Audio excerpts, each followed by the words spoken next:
Hey, it's Green Rumor, working on a 1969 Aria Diamond. It says Diamond in there.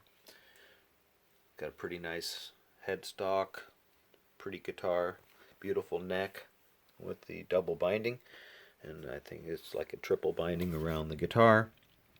I'm working on the electronics. I pulled the neck off because just looking for the shims, see if there was shims or if it was just loose because it had a weird canter to it, but I think they were just trying to get the action low, so it's shimmed up. Anyway, so I see a lot of people trying to pull the potentiometers up through the F hole.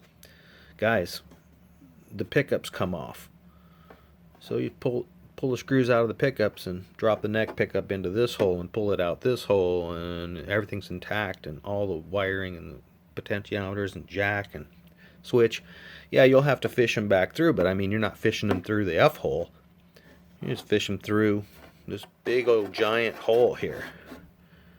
So what's the point of trying to bring them up through? I mean, a 335 I think has a rear access, but this one does not. It has no access on the backside. So, but it seemed stupid to try and pull these big pots out through the tiny little F holes. This guitar has pretty small F holes, even though if it was big like that one, I still don't see the point if the pickups have a hole behind them. That's huge. So I'm not trying to chew you guys out, but I'm just opening up your eyes to what is the point of trying to fish through the F hole when you have these gigantic holes here to work with. So the wiring has the Gibson style exposed braid. These are kind of like a P90, these pickups. That's not a humbucker.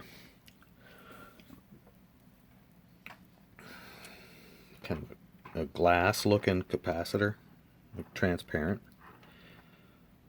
And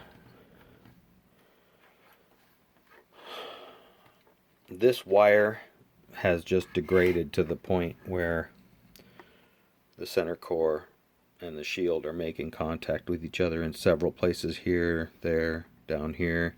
This black rubber center core is just dry rotted. It's just crumbling. So it's just making a little crumbly little black powdery mess here. And so I ordered some new wire. I didn't have any. It should be here Tuesday. We'll clean the pots with deoxit and just to lightly get them cleaned up, and we'll check the values of these capacitors. If they're in tolerance, then we're going to reuse them. If they're not, we'll probably get some orange drops in there. I want to keep everything as original as possible, so that's most likely what I'm going to try and do is reuse these caps and put a new jack. I got a pure tone jack. That jack is pretty cruddy that was on here, and hopefully everything comes together. The hardware pretty cool. There's the bridge, roller bridge. Got transparent hats that are in really good shape. There's the spring for the tremolo, and that is the tremolo. There's the pick guard. It's like 4-layer pick guard, so it has that double binding look. And this Bigsby style tremolo with the rosewood accent. Pretty sweet. I like that. And, you know, they're not the best. Probably hard to keep it in tune, but so is a Bigsby. But anyway, ran into a couple of people trying to figure out, okay, how does this go together? Because they had them, it came apart. So if you're wondering, let's just pull it apart real quick and you can see. So it has it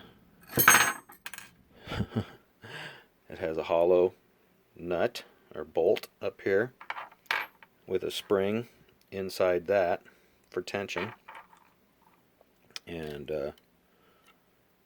a washer.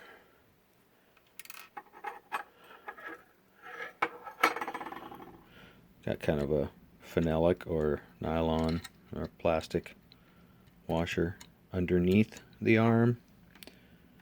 Doesn't hold it together, but anyway, looks like the plastic washer, the arm, this little washer here, the spring, and then this bolt, this hollow bolt, and this upper spring, and then there's a lower spring, of course. You know, this one right here. So, but yeah, that's it. Pretty simple. This upper spring is to keep tension on the arm so that it, you know, has some tension. But that's about it. Anyway, there you go. If you're going to pull out all the wiring, just pull it out through the pickup hole. Come on, guys. Why are you pulling it out through the F hole? It's weird.